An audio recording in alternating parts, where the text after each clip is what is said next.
একটি মঙ্গল ভাইটাল গ্রহ। মঙ্গল যদি আপনার ভালো না থাকে কোনো মাঙ্গলিক অনুষ্ঠানে করতে গেলে কিন্তু দেখবেন বাধাপ্রাপ্ত। হ্যাঁ, এইবার এই মঙ্গল যদি ভালো না থাকে আপনি শারীরিক দিক থেকে দুর্বল হবেন, মানসিকতার দিক থেকে দুর্বল হবেন। হ্যাঁ, এবং যারা নাকি ধরেন ডাক্তারি করে তারা সার্জিক্যালের লাইনে কাজ করতে পারবে না।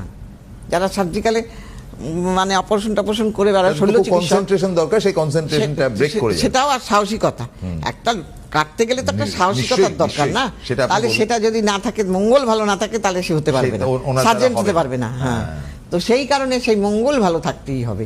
কাজেই মঙ্গল ভালো না থাকলে যে কোনো কাজে দেখবেন আপনি চোর না, তাও আপনাকে মিথ্যে কথা বলে চোর বলে বেরিয়ে যাবে লোক, কিন্তু আপনার যদি সাহস থাকে 10-এর মধ্যে আপনি একা রুখে দাঁড়াবেন। আমার মনে জোর আছে, আমি চুরি করিনি, ঠিক। হ্যাঁ, তো সেই কারণেই মনের জোরটা বড় জোর, কিন্তু সেইটা দিয়ে থাকেন কে? মঙ্গল, সাহসিকতা। এটা না থাকলে মনের জোরও বাড়বে না আপনার। এবং যে আমাদের 6, 8, 12 ঘরে যদি মঙ্গল থাকে, দ্বিতীয় ঘরে মঙ্গল থাকে, তাহলে কিন্তু মাঙ্গলিক দোষ হয়। হ্যাঁ, কাজেই আবার এই মঙ্গল যদি রাহুর দ্বারা আক্রান্ত হয়, শনির দ্বারা আক্রান্ত হলে আপনার অ্যাক্সিডেন্ট হবে, টেকনিক্যাল লাইনে আপনি ভালো হবেন। আবার রাহুর দ্বারা আক্রান্ত হলে পরে আপনি চোর, ডাকাত, রাহাজানি, ছিনতাইবাজ এগুলো হয়, সমাজ বিরোধী। কারা? এইটাই তো আপনি যেটা বললেন সেটা খুব ইন্টারেস্টিং, মানে আমাদের অনেকগুলো প্রশ্ন তার থেকে বার করা যেতে পারে। আপনি বললেন যে মঙ্গল স্ট্রং না থাকলে সে সার্জারি করতে পারবে না, মানে কোনো চ্যালেঞ্জ নিতে পারবে না। চ্যালেঞ্জিং কাজ করতে গেলেই মঙ্গল ভালো থাকবে। হ্যাঁ, তো তার ফলে সে জন্মানোর পর থেকে তাকে নরম নরম কাজ করে যেতে হবে। তো সেটা করে তো আর রোজগারপাতি ভালো হয় না। ওরম লোক তো প্রচুর দেখি বাজারে। কিন্তু চ্যালেঞ্জটা নিতে গেলে, মানে আমার দ্বারা এটা হবে, আমি পারবো, আমাকে করতেই হবে, যতক্ষণ পারবো করব। এবারে ধরুন যাদের মঙ্গলটা ডাউন, তার জন্য তো অনন্যা দিয়ে আছেন। হ্যাঁ, তাহলে তার সেই মঙ্গলটাকে ভালো শুভ। আমি যদি টিভিতে বসে শুধু কতগুলো মানে কথা বলে গেলাম, মানুষ বলে যে আরে এই খুব সিনিয়র, এ তো 42 বছরের অভিজ্ঞ, শুনতে খুব ভালো লাগছে, দেখতেও সুন্দর।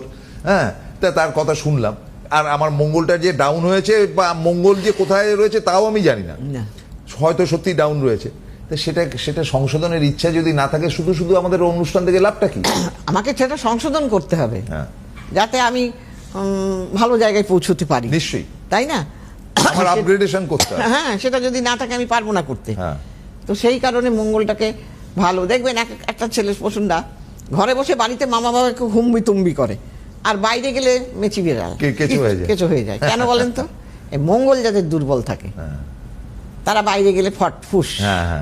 হ্যাঁ, মঙ্গল, সেই জন্য মঙ্গলটাকে ভালো থাকার দরকার। তাই সেই মঙ্গল ভালো থাকলে কি করবেন বলুন তো? মঙ্গল ভালো থাকলে আপনি সবসময় লাল জিনিস ইউজ করুন, মেরুন কালারের জিনিস ইউজ করুন বেশি। আবার ভাই বোন, আত্মীয় স্বজনের সঙ্গে ভালো ব্যবহার করুন। এইগুলো যদি ব্যবহার করেন তাহলে কিন্তু আপনার মঙ্গল ভালো থাকবে। আবার আপনি মঙ্গলের একটা মন্ত্র আছে, সেই মন্ত্রটা রেগুলার জপ করুন। ওং হুং, আমি একেবারে শর্ট মন্ত্র বলছি, ওং হুং শ্রীং মঙ্গলায় নমঃ, ওং হুং শ্রীং মঙ্গলায় নমঃ। আরও বড় আছে, সেটা বলবো না। আর দ্বিতীয় নম্বর আরেকটা আছে, ওং জ্বালামুখী নৃসিংহ দেবায় নমঃ, ওং জ্বালামুখী নৃসিংহ দেবায় নমঃ। এইটা করলেও মঙ্গল ভালো থাকে। আবার আরেকটা আছে, আপনি যদি বগলা মায়ের পুজো করেন তাহলে কি করবেন? সেই বগলা ওং হিলিং, এটা বীজ মন্ত্র, ওং হিলিং বগলা দেব্যই নমঃ। হ্যাঁ, তা এই বগলা মায়ের পুজো করলেও কিন্তু মঙ্গল দেবী ভালো থাকে। তো বগলা মায়ের অনেক সময় অনেকে শত্রু দমনের জন্য বগলা কামাখ্যায় যান, কামাখ্যায় গিয়ে দেবী দর্শন করলেন বা পুজো দিলেন, কিন্তু বগলামুখীতে আর গেলেন না। এই যে কামাখ্যায় কিন্তু বগলামুখী দেবীর মন্দির আছে, আমি কামাখ্যায় গেলে আপনার কথা তো আলাদা, আপনি জাননি এরকম কোন তীর্থস্থান আছে? আমি সেটা বলছি যে তারা অ্যাভয়েড করলো বগলামুখীর মন্দির। তো এই যে বগলামুখীর যে একটা ভূমিকা আছে, হ্যাঁ, সেটা নিয়ে যদি কিছুটা বলেন। দেখেন, বগলামুখী হলো, উনি হলুদ বস্ত্র পরেন। আচ্ছা। হ্যাঁ, কালো কাঁচা হলুদ রঙের। বগলা মায়ের পুজো করলে কিন্তু আপনারা যদি বগলা মাকে হলুদের মালা, টুকরো টুকরো কাঁচা হলুদ কেটে যদি মালা পরিয়ে দেন, বগলা মাকে তুষ্ট হন তাতে। আচ্ছা। হ্যাঁ, বগলা মাকে এইটা দিতে হয়। আর বগলামুখী দেবীকে পুজো করতে পারলে শত্রু দমন হয়। শত্রু থেকে আপনি আপনার মুখ স্তম্ভন করে দেবে শত্রু যদি আপনাকে খারাপ কথা বলতেও আসে বলতে পারবে না, আটকে যাবে মুখে।